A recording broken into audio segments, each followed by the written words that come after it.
Welcome to Innovation in Government. I'm your host, Jason Miller. My guests today are Steve Harris, the Senior Vice President and General Manager for Public Sector at Dell Technologies, and Bill Rowan, the Vice President for Federal Sales at VMware. Bill, Steve, welcome to the discussion. Steve, let me start with you. There's been a lot of discussion around cloud, hybrid cloud, where agencies are heading. One of the big things that we keep hearing about is moving to the cloud, but the way cloud first has moved to cloud smart. I think I've heard recently from the Postal Service, cloud right is a new terminology. Give me a sense of what you're seeing from federal customers, from federal agencies when it comes to their strategy for cloud computing. Well, it's a good question, and you asked it in such a way that we could actually address the whole continuum of the conversation just from here. But let me just start by saying I like the change in vernacular, because the way that we've talked about cloud from the start is to talk about cloud as a place. And moving to the cloud sounds like moving to a new town, right? Moving to a new house, moving to a new building. Cloud should never be just a place that you move a workload to just get it out of a data center. Moving a workload from one environment to another, whether that's cloud or whether that's from one operating system to another, or whether that's from dedicated hardware to virtualized hardware, all of these decisions should be constructed on a multi-year horizon. And treated as an operating model to deliver capability to the business and the end user and the mission. I think Cloud Smart, gets to that concept of an operating model rather than just a place. And Bill, jump in here on that too, because one of the things as agencies move, the big decision is what do we do with it? Where do we put which cloud is right for us? How to manage between clouds? Walk me through some of the discussion that you're hearing. Well, as Steve said, it's been an evolution. I think that ultimately, if we go back 8-9 years ago, we talked as the cloud, as Steve said, some destination, a new house to hold my information. And the reality is it's not that really one place, it's multiple places. We've seen customers make inordinate improvements in their operational and their agility in their on-prem environments as they build out those private clouds. Then they realize there are maybe services they want to get from one of the major cloud service providers. So now they've constructed this hybrid environment. And now as we continue to evolve, we're seeing more and more where it's not just one or two, it's 3, 4, or 5, and their on-prem environments continue to build and become a very strategic part of that particular mission set. And I think that what we see, whether we're talking to the State Department or Justice or DOD or Postal Service, all of them have a very similar strategy, and it's all continued to evolve. And I think that customers are learning how to take advantage of all those particular environments. You bring up this idea of this evolution. I think both Steve and Bill, you bring this up, and I think that's an important factor for how agencies are not only getting more comfortable with cloud computing and cloud services, but the what is possible piece. And I think that comes back to time, and it comes back to the industry being able to explain it and people able to see and touch it, so to speak. Is there another piece that's also happening here? Is the fact is that COVID-19 seems to be a forcing function that maybe we've been waiting for a long time? Well, I would never say we've been waiting for COVID-19 for a long time. However, as in any good crisis, you never want to waste it. It puts a lot of sunlight on some very basic problems. And fortunately, in this circumstance, comes along with some funding that will allow people to affect those issues. So there is a lot of good that can come of it in terms of modernization of IT. Better capability moving forward in terms of continuity of operations, et cetera. I still, though, would like to go back a little bit to the how we got here, and the continuum that Bill that Bill just left off with. When we first saw the really significant cloud adoption, and the contractual ability to get to the cloud, one of the major premises was closing data centers. Okay. One of the reasons that we felt that we had to modernize IT is because we built such siloed environments within those data centers, and those workloads were running on infrastructure that was very suboptimal, very outdated, and came along with a lot of problems. A lot of problems came along with that, i.e., security vulnerabilities, outside costs, etc. I think the very abrupt, move to the cloud from the data center at that point was a reasonable strategy. But we're still in this place where agencies have not fully delivered on application rationalization. What do we have and why? What are the dependencies between those applications? What do we want to keep? What do we want to turn off? What should we move to where and why? Okay. And I think we're also, only part of the way there on the journey of really aligning the value invested in IT to the outcomes that we expect to get from the mission, and the people delivering on the mission. And so I think that we're in a time of an inflection point where, we've learned that cloud is great for standing up capability really rapidly. And in the face of COVID-19, I think for, investment in continuity of operations in the short term, that we've seen a lot of best practices. Bill, maybe you could talk a little bit about, the rapid adoption of Horizon and VDI, in the cloud to deliver on, work from home. But then when we look at it from a longer term perspective and a multi-year horizon, we also see the opportunity to potentially repatriate that in a hybrid way and deliver it, as or more securely at a significantly lower cost basis. And there's many, many examples like that. I think Steve's completely on target. I think that while this pandemic has been horrible for so many aspects, both for people who've been sick, for families, for the economy, we have learned some interesting things all along. Agencies were, in some respects, maybe forced to try things they might have otherwise evaluated for 12 or 18 months to make sure they got it perfect.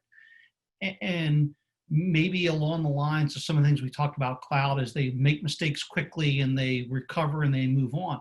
We saw agencies being able to stand up virtual desktop environments for their employees and their support staff to work from home in a matter of days and weeks, again, where they would have taken a long, long time to do it. Now, over time, to Steve's point, they'll figure out what is exactly the right operating model and how they can do some more of that on-prem. Maybe it'll address a potential security issue they're concerned about. Maybe they'll find they just operate and they have a much more agile environment than they ever thought before. There was a forcing function of this to some degree. But I think that along the way, they've learned a tremendous amount. The employees have continued to increase their knowledge base of how they can operate in these kind of hybrid environments. And I think what we're going to learn on the back end of this is that our government, while maybe criticized from time to time for its IT infrastructure, has really set a pace that most of corporate America would love to be able to react in such a manner. And that's really a credit to them and to the employees and what they've been able to accomplish in a relatively short period of time. Bill, you bring up an interesting point about the pace of change and how they are able to kind of set that pace, and that even corporate America would be maybe surprised to and envious of. Do you think that comes back down to understanding what your needs are? Is it when we go back to the pandemic, or whether it's something else, and we hear from, for instance, the State Department understanding that we can't stop some of our missionaries from getting in the cloud. We just make sure they do it in the right way, a standard way. I think that's part of it. They understand what their needs are much better today than maybe, again, 3, 5, 7 years ago. I think they understand their needs better. As Steve said, as Steve's mentioned before, there's still more rationalization of a variety of applications that need to go on.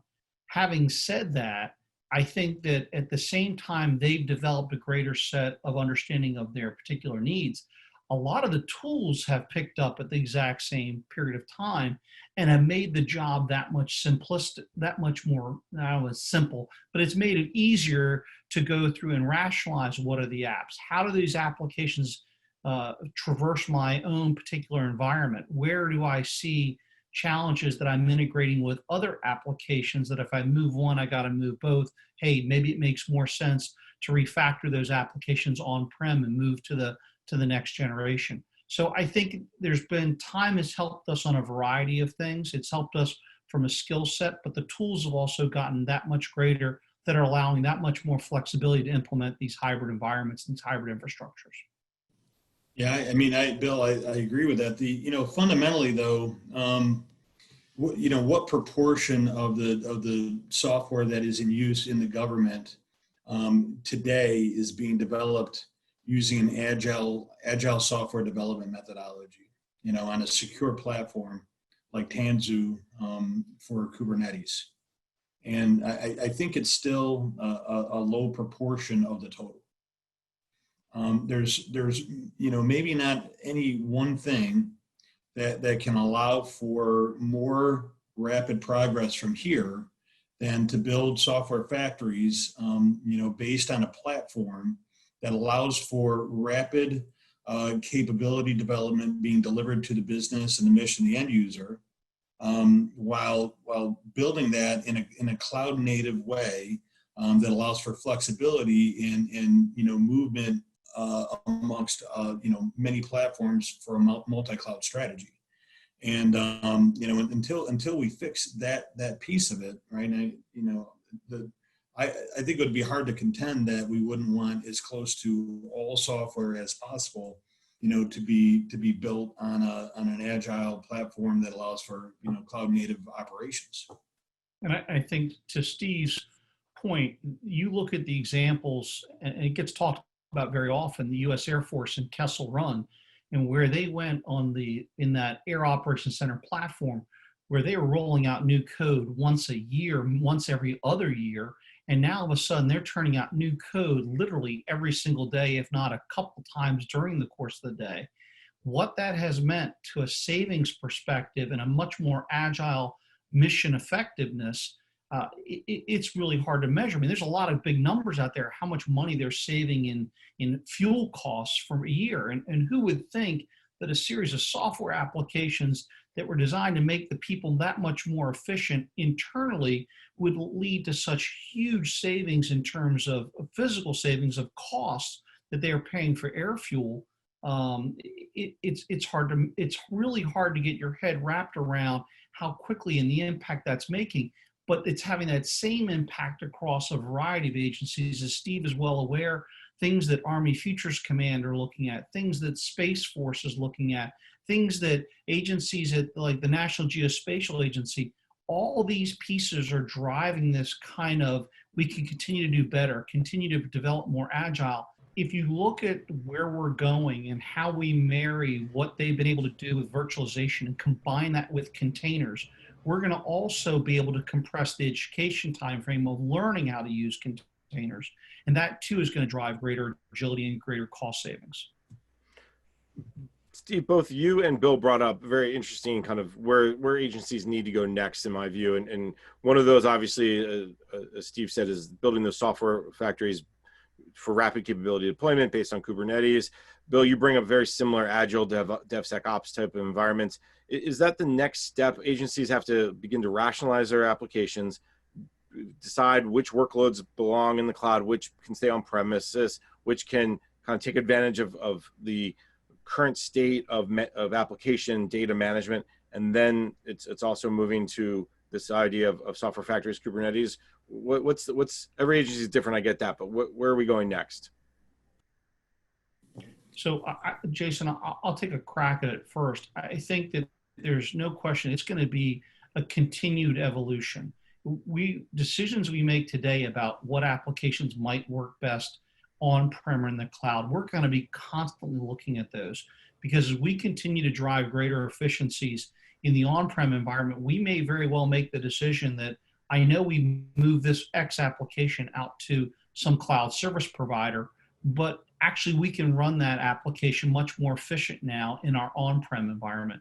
What Dell Technologies is doing for our customers across the board is trying to bring that same, and in many respects have delivered that exact same cloud-like experience into their on-prem environment, where we have a knowledge base already about the application resident in these agencies. We're finding that's driving another layer of great savings to the agencies, and we'll continue to take that approach. Yeah, well said. There's been lots of decisions made over history that have been a good decision at the time, but over a couple of and when I say this, that's a pretty broad statement. IT related decisions that were a good decision at the time that over a couple of years have lost value, just due to the advance of IT and the art of the possible versus, the cost and capability that is being delivered at based on that initial decision. And I think we're in an inflection point right now with cloud that is very much like that. One example I would give you is the IT that was underpinning, the operations for the American Affordable Health Care Act was, kind of picked up. I think multiple, maybe 3 contracts or more were kind of canceled, and those workloads were moved into the cloud. And, based on the state of IT from the initial rollout for that environment, it's, probably a brilliant decision. Talking to the folks at the time, I said, well, what's next? And they said, well, what's next is we're going to clean it up and it's running the cloud. And my challenge is every decision that we made over the last 18 months, 24 months, to move to, cloud as a place, while we continue to need to modernize on this side, we also need to go back and look at those decisions because 2-4 year life cycle, based on one decision in IT is a long time. And that next state of optimal IT could be many different things if we're really thinking about this on a multi-year horizon in an operating model.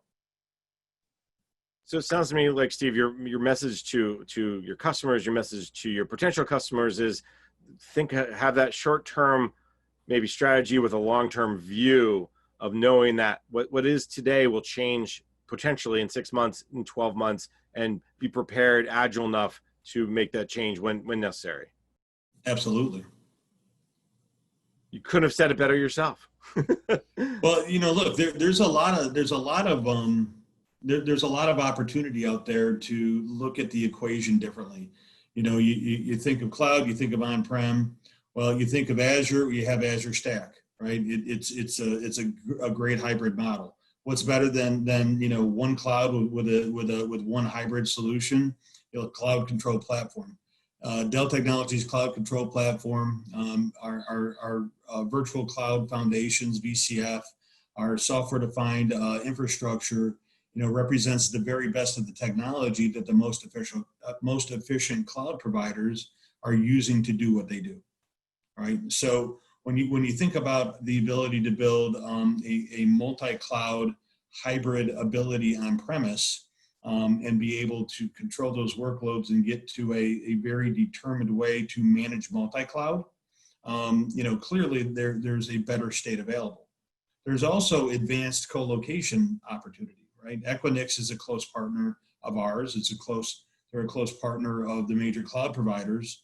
There really hasn't been the level of adoption of, let's say, either an acquisition or an OpEx lease of infrastructure placed in a highly optimized third-party environment, and then managed as private cloud off-prem. There's so many opportunities to get to an optimized state. I think they all need to be examined and understood. And I think you got to give credit to a lot of our agencies on Steve's point. They're constantly looking at where they can drive some of those efficiencies. And I'm not sure there are probably efficiencies that we're going to see over the course of the next 12 to 18 months that we really just didn't envision at this particular point in time, but maybe have been born out of the situation we've dealt with in the last couple of months. And that's going to lead to another round of potentially of savings and or different ways to to solve the problems that they have today.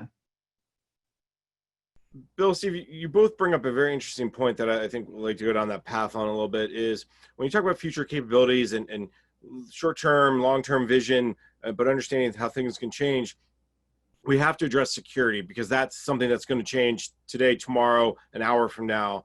And I think as agencies move toward a new security model, obviously data focused at the data layer, also, obviously the zero trust framework is getting very popular across government. Give me a sense of how the move to this hybrid cloud setup, how the understanding of your application and rationalizing your applications, as well as we know DevSecOps, fits in with this idea of better, more, if you will, flexible, agile security to react to problems in real time. Bill, why don't you lead us off? So, Jason, it's a great point, and I think that listen, zero trust has gotten a lot of play over the course of the last couple months, last 12 months, if you will. And before that, at VMware, we were out talking about how do you micro segment your networks to provide another layer of security inside of our what was our formal Pivotal business unit. How do we add security into the application as the application is being built?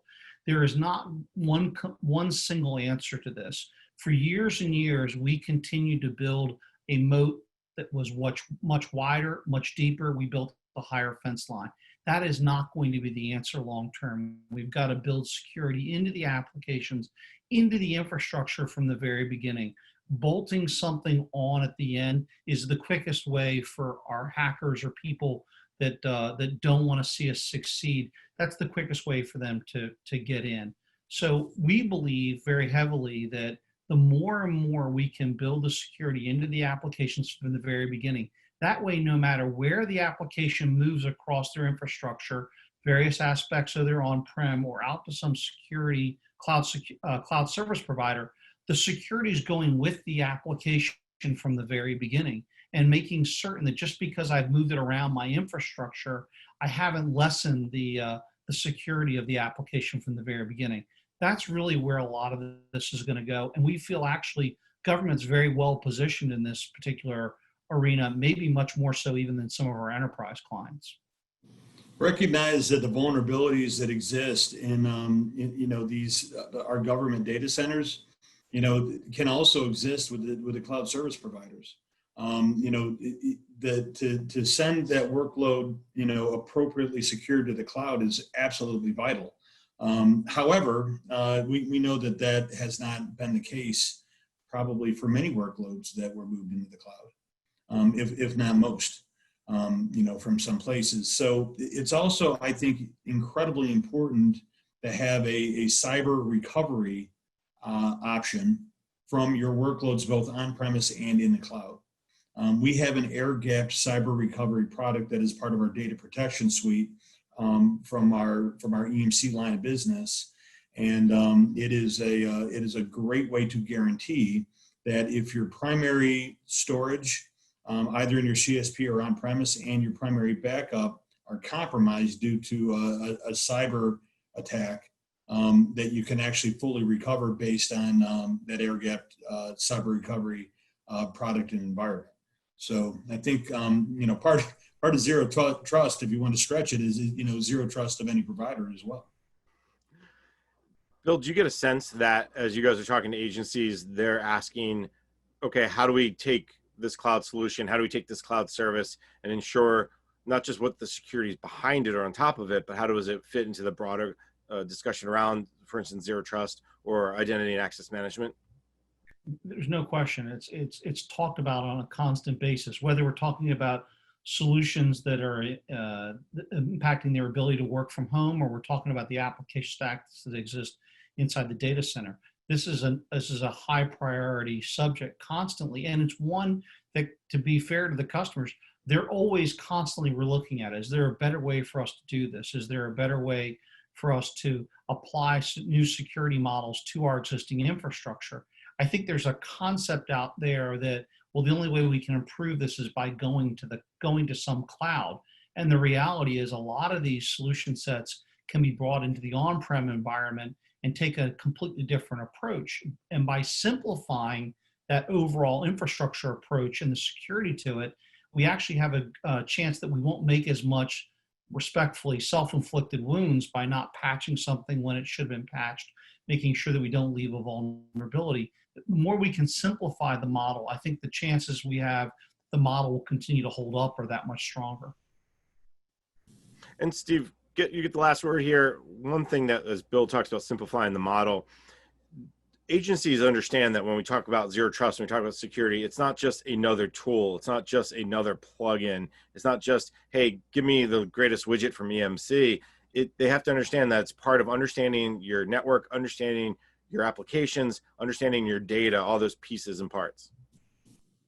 Yeah, the problem I think with the cyber part of our industry today is that it's so tremendously fragmented.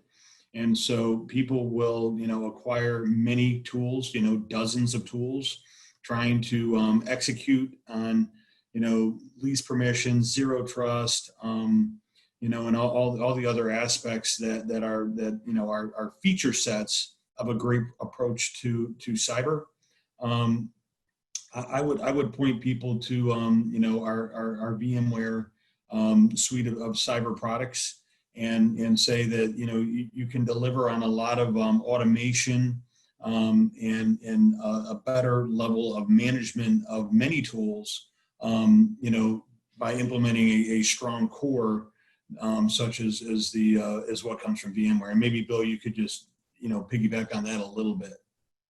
I mean, VMware has spent just under $3 billion in acquisitions over really the last 12 months to ensure that we build a security from the ground up, that we think inherently the security models of the last 5 years are broken. There are way too many of them. Things are overlapping, creating conflicts. It's making it more complex for some customers to be able to do stuff. You hear stories constantly about when they try to boot up their machine, it takes 7-8 minutes before they're ready to start working because there's so many security products they put on top of it. The model has served us well, but it's time to look at different models. And as a VMware, as a part of the Dell Technologies family, we're committed to making sure that we give customers not only the latest and greatest in terms of platforms they can work in, but also we want to make sure that we're standing alongside them to train them and help them implement these tools so that we can make a much more efficient, much more agile environment that's going to support the citizens of this country from here to the future. All right, very nice. Well said. But unfortunately, that's all the time we have for today. So let me thank my guests. Steve Harris, the Senior Vice President and General Manager for Public Sector at Dell Technologies. Steve, thanks so much for taking the time. Thank you. And Bill Rowan, the Vice President for Federal Sales at VMware. Bill, also thank you for taking the time. Thank you, Jason. Thank you, Steve. You've been listening to the discussion Innovation in Government, sponsored by Carahsoft on Federal News Network. For more on this discussion, visit federalnewsnetwork.com and search innovation.